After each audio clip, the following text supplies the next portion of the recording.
ለኢትዮጵያ ሕዝብ ለብሔር ብሔረሰቦች ለጋራ መግባባት በሚል ማራኪ የፖለቲካ መፈክሮች ተሸፋፍኖ ዛሬ በይፋ የተከፈተው ይህ የምክክር ኮሚሽን የፖለቲካ ድግስ እንጂ የሰላም ወይም የመግባባት መድረክ አይደለም። ይህ ሂደት ከተጀመረ ጊዜ አንስቶ የመተማመን ስሜት ሳይሆን ጥርጣሬን፣ የጋራ ተሳትፎን ሳይሆን የቡድን ፍላጎትን ማስፈጸሚያን የያዘ አስመሳይ ሂደት ነው። በተለይም የአማራ ሕዝብ ወኪል ተደርገው የተዘጋጁት ግለሰቦች የሂደቱ ዋና መለዮ ናቸው። እነዚህ ግለሰቦች ቀደም ሲል በአደባባይ ለአማራ ሕዝብ እንደሚቆረቆሩ ለማሳየት ሰፊ የሚዲያ ሽፋን እንዲሰጣቸውና በሕዝብ ዘንድ ተቀባይነትን እንዲያገኙ ሆን ተብሎ ሲሰራበት እንደነበር ግልጽ ነው። አሁንም በዚህ ምክክር መድረክ ላይ ተመሳሳይ ትኩረት እንዲሰጣቸው ይደረግና አማራው እየተሳተፈ እንደሆነ የሚያሳይ ምስል እንዲፈጠር ይደረጋል። ሆኖም ይሄ ሁሉ የዝግጅት ሂደት የአንድ ትልቅ ሴራ አካል ነው። እነዚህ የተዘጋጁ ግለሰቦች ምክክሩ ሲጠናቀቅ የአማራን ሕዝብ ጥቅም የሚጎዳ የአማራን ድምጽ የሚያዳፍንና በሌላ ወገን የፖለቲካ ፍላጎት ላይ ማዕተም የሚያሳርፍ ውሳኔ እንዲወስኑ ቀድሞ ታጭተው የገቡ ናቸው። የመክፈቻው ዕለት ዛሬ ለዲሞክራሲያዊ ውይይት ሳይሆን አስቀድሞ የታቀደውን አጀንዳ በሕዝብ ስም የጋራ ለማስመሰል የተዘጋጀ ነው። የዚህ ምክክር ኮሚሽን ዋና ዓላማ ግልጽ ነው። እሱም የሌሎች ብሔሮችን ድምጽ በማዳፈን ወይም በመሸፋፈን የአንድ ወገን የፖለቲካ ፍላጎትን በኢትዮጵያዊነት ካባ ውስጥ ደብቆ ማሳካት ነው። ይህ የምክክር ኮሚሽን በብሔር ብሔረሰቦች ወኪልነት ስም የገቡ የተዘጋጁ ግለሰቦችን በመጠቀም የኦሮሞን ብሔርተኝነት የፖለቲካ የበላይነት በሕጋዊ ማህተም የሚያጸድቅበት የፖለቲካ ስልት መሆኑን ማጋለጥ የጊዜ ጥያቄ ነው። በአገር ሽማግሌነት ስም ለሚሸቅጡ አወያይንም ባይ አድርባዮች የአባት ግብሩ ጥልን ከማስታረቅ ጎን ለጎን ባለጌን መገሰጽ ሲገባው ነበር። ምሁር ሽማግሌ አባት ነኝ ያለ ሰው የከረመን ቂም አስታርቃለሁ፣ አወያይቼ ፍትህ አምጥቼ ሀገር አቀናለሁ ከማለቱ በፊት ዛሬ ያለውን ባለጌ ነውራም ጠበኛና ነፍሰ ገዳይ መንገድ ልክ አይደለም፣ ለአገርም ለትውልድም አይጠቅምም፣ ህዝብ እያዘነ ነው፣ ያደረ ቂም እንፈታለን ስንል አዲስ ቂም እየፈጠርን ነው በቃ ማለት ሲችል ነው። ሽምግልናዬ ነውርን ከመጸየፍ እንጂ ግፍን አይቶ ከማለፍ አይጀምርም ብሎ በጀት የሚሰፍረውን ጋኔን ከማውገዝ ቢጀምር ኖሮ እውነትም ድካሙ ከልብ ልፋቱ ለትውልድ እዝነቱ ለሀገር ብክነቱ ለታሪክ ይሆን ነበር።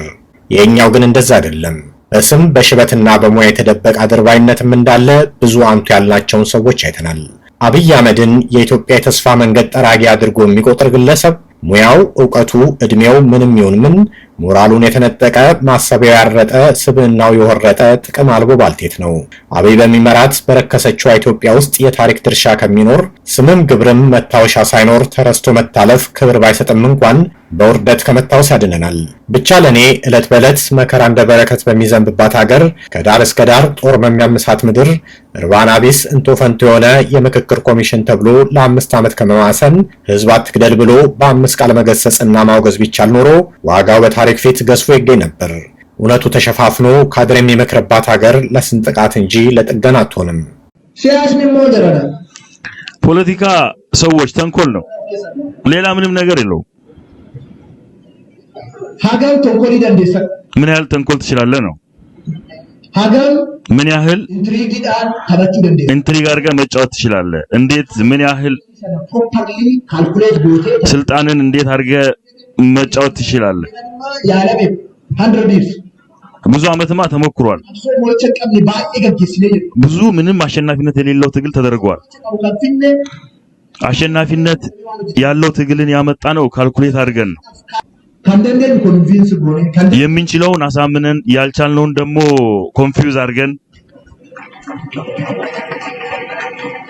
ግራ ጋብተን አሁን የሚያስቸግረው ምንድነው? ሌላ ሰው ለምን ኮንፊውዝ ሆነ ብላችሁ ግራ ሊገባችሁ ይችላል። ምን አገባችሁ?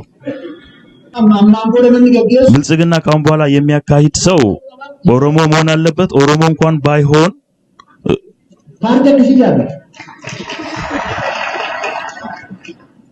ኦሮሞን መደገፍ አለበት። አማርኛ ወደታች እየሄደ ነው።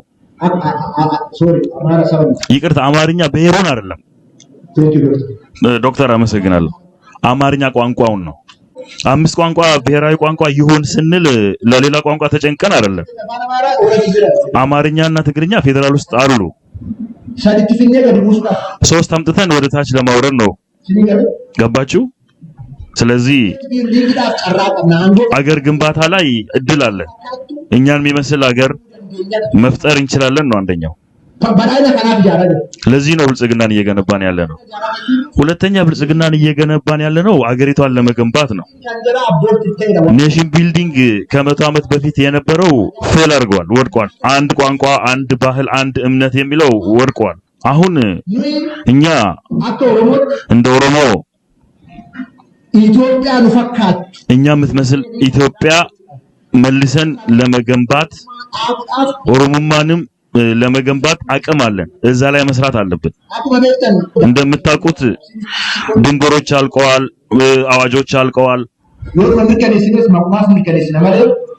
የምናረጋግጠው ለስም ነው እንጂ መፍትሄዎች አሉ። አዲስ አበባ ላይ መፍትሄ የሚያመጣ 3 ነገር ነው። አንደኛ ሰው ማስገባት፣ በህግ ውጪም በምንም ሰው ማስገባት።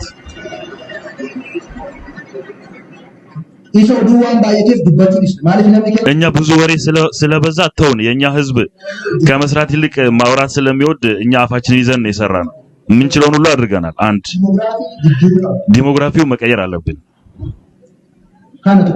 ይሄ ነው አንደኛው። ስለ አዲስ አበባ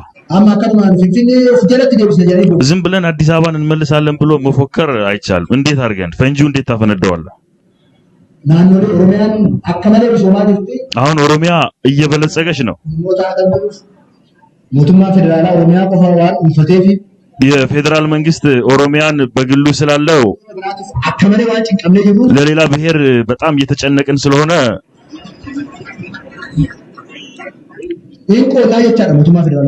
የፌደራል መንግስት እናካፍላለን ማለት ነው። ከመላው የኦሮሞ ህዝብ ጋር ብልጽግና ይቀጥላል። የኦሮሚያ እድገትም ይቀጥላል። ኦሮሚያም ታድጋለች። እናሳድጋለን፣ እናጠናክራለን። ኢትዮጵያን እንደምንፈልገው እንፈጥራለን። እየፈጠርን ነው። ስለዚህ